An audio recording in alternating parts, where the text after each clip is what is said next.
Thank you. I'm very pleased to be here, and thank you very much to Filling Station and Blow Out for bringing me out here. Hi, Larry. I was going to open and apologize because I am anemic right now and feeling a bit low energy, and I was going to apologize for giving kind of a Stephen Wright-like delivery, but you guys all had so much energy that I feel all excited now, so thank you.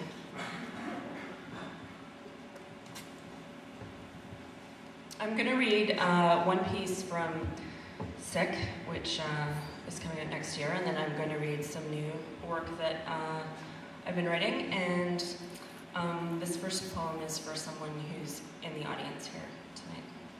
It's called Ghost Town. That shop used to be Woodward's, and my grandmother worked there in 1966. Years later, dead hotel porters clock a shift, seeking punctuality, creeping deadlines, lost in the vodka, ghosts at the Palliser clink gin glasses and history. That pub on 16th was a funeral home. SJ's dad gave eulogies, but now tips back a pint and never eats the Forno roasted chicken. Years later, bulldozers come to expand the Trans-Canada.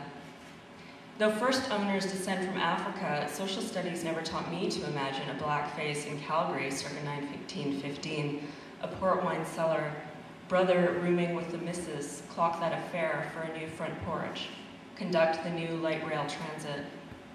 This house stood for 3 years vacant, property value versus cable television, widowed white female seeks narrative in the wallpaper, 1 bedroom walk-up, 1.5 bath, charming trendy, utilities negotiable. Alone one night, Warren woke to clinking teacups, women's laughter, and lights on in the kitchen. Somebody's hosting a 3 a.m. hen party. What could he do? Pulled the quilt up over his head and moved out the next day. This was actually written on a trip. This next little piece was written on a trip to Calgary for someone's wedding, I think, last year. Remember to dream. Isolations of the trapezius. Things we shouldn't have done before boarding the plane. Ways to reduce heavy bleeding, warm soaks, eventualities or the likelihood of becoming our mothers or our mothers' mothers.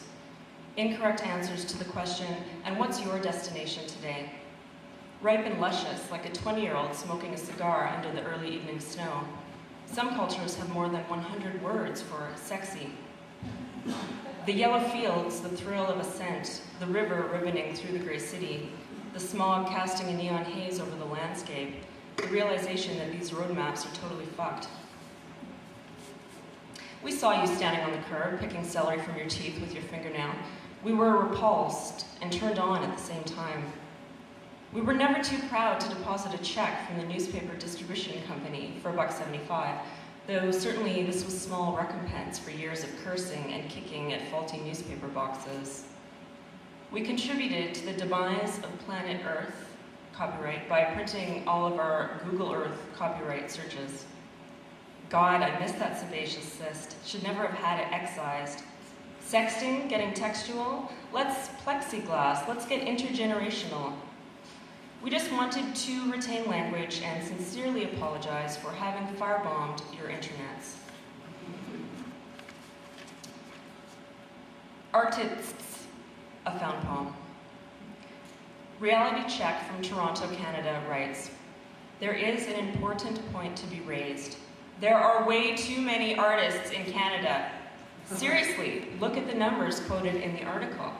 It says there are 140,000 artists in Canada. Do you know what that works out to? 1 out of every 200 people is an artist. Please.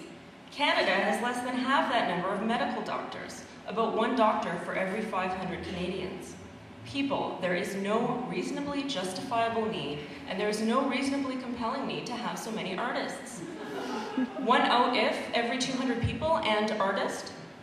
That is like 1 person from every typical high school graduation class, from every school across Canada every single year. Give me a break. That is way too many artists. Cut the number down to 1/3 present levels and pay each of those 3 times what they are now earning. Problem solved. Rusty Waters from Canada writes, if the artist cannot sell his or her art, then go get some education and get a job that pays. Don't expect Canadian taxpayers to take care of artists. What's next? Are we going to give a guaranteed income to all hockey players that are not good enough to play in the NHL? Well, they are hockey players. People are sick of artists expecting handouts. Get out of bed in the mornings and go to work in the oil fields.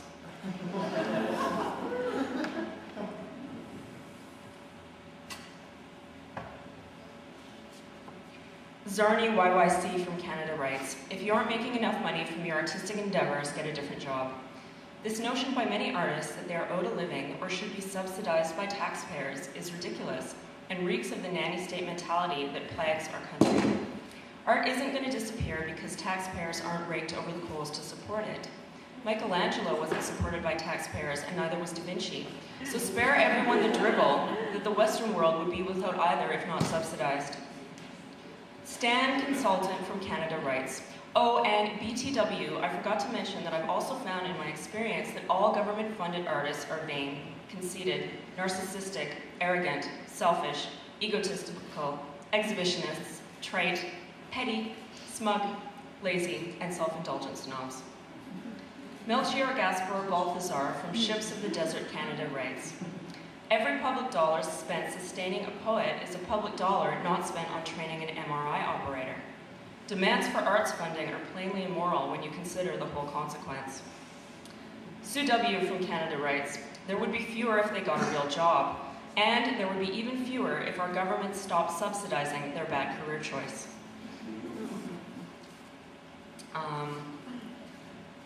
I'm going to end with one or two things to consider.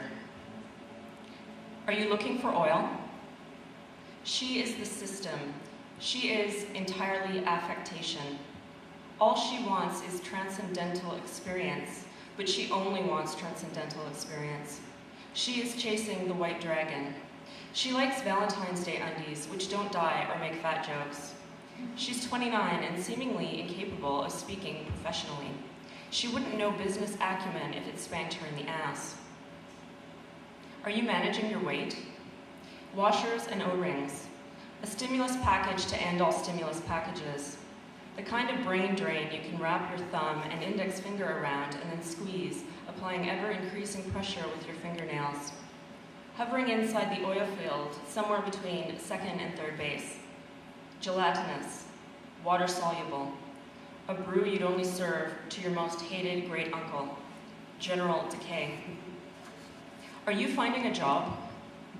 Confidence, competence, content. You're confident, I'm confident.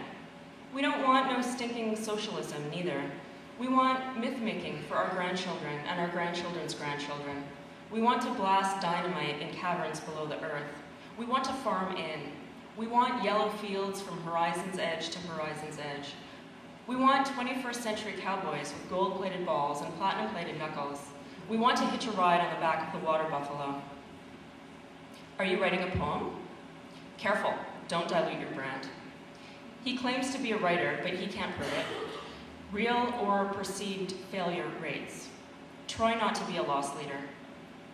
I am rewiring neural pathways in my brain just by taking a different route home each day.